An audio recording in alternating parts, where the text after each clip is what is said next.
Hey guys, let's get more news about Lakers, but first, don't forget to subscribe and leave your like. Lakers fans, impressed with Anthony Davis's dominance in win over Pacers, put the city on his shoulders. The Los Angeles Lakers walked out of a dogfight against the Indiana Pacers with a 150-145 win in one of the highest-scoring games of the season. Fans loved how Anthony Davis dominated the contest. Fans were in love with Anthony Davis's performance to seal the win.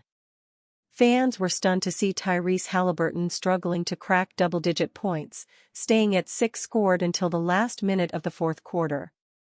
Spencer Dinwiddie received a ton of praise after his 25-point outing. Fans observed Dinwiddie's crucial contributions on both ends of the floor. The Lakers were led by Anthony Davis, arguably their best player all season long. He put up 36 points and 16 rebounds in a game where defense was scarce. LeBron James contributed positively with 26 points and 10 assists, along with Spencer Dinwiddie also scoring 26 points. Austin Reeves had 25 points in this all-around team win.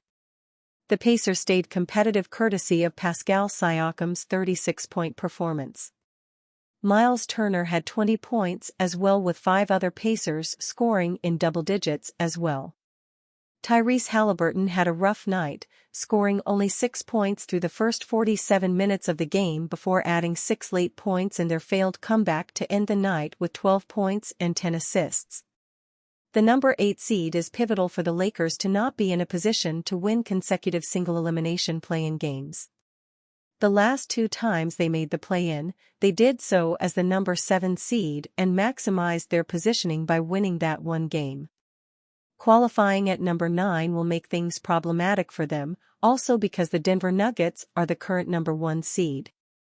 The Lakers do not stand a chance in a 1-8 matchup against the Nuggets, so it's in their best interest to get to number 8 and then beat one of the Mavericks, Kings, or Suns to qualify as the number 7 seed and possibly match up with the Thunder or Timberwolves. This should be the primary goal for the franchise going forward.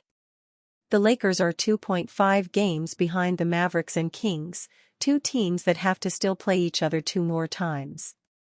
The Suns have one of the hardest remaining schedules and are only 3 games ahead of the Lakers in the number 6 seed. The Lakers are within striking distance of climbing up if one of these 3 teams collapses down the stretch.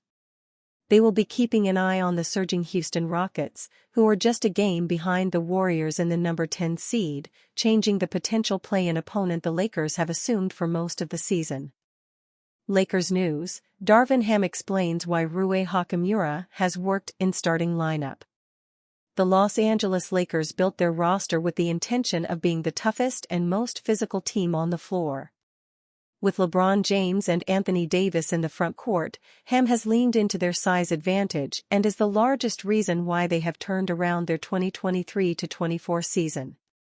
When Jared Vanderbilt went down to injury, Ham kept the front court large by inserting Rui Hachimura. Hachimura had experience with the rest of the starters after playing alongside them last year, and the change has benefited the team. Ham explained why he thinks Hachimura has thrived as a starter. "I just think the attention that LeBron and AD both draw on the offensive end. Rui is a guy that can catch and shoot, take it off the dribble, ISO some in the post," Ham said before Sunday's game against the Indiana Pacers.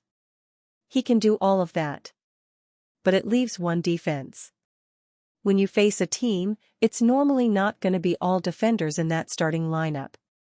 You're going to have a couple guys that are high-level defenders, and they have to choose who they're going to focus on, and you have 2 first-ballot Hall of Famers, an all-star in DLO and a high-level player in AR, high-level player in Rui.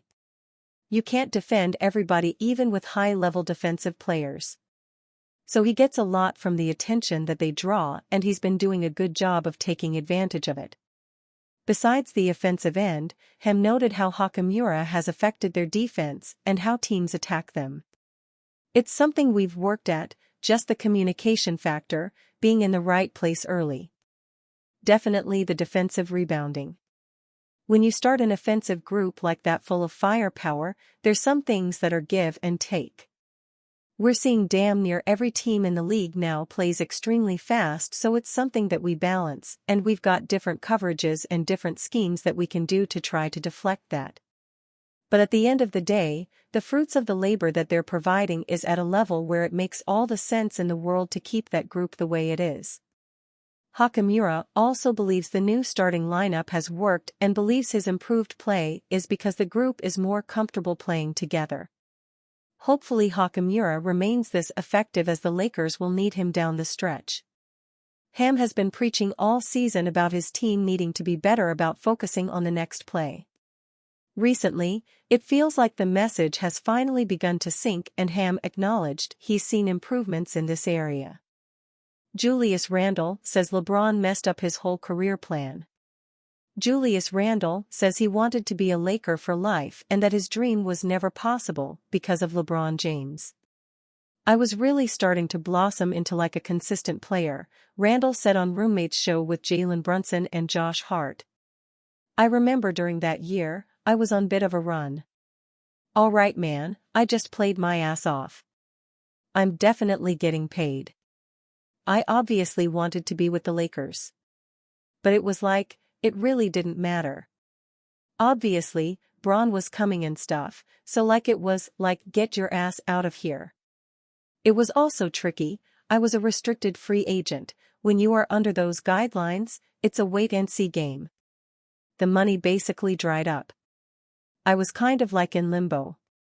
Randall is overlooking some of the glaring flaws in his game that also limited his earning power at the time, but he's right about James' arrival completely shaking up the Lakers' young roster at the time.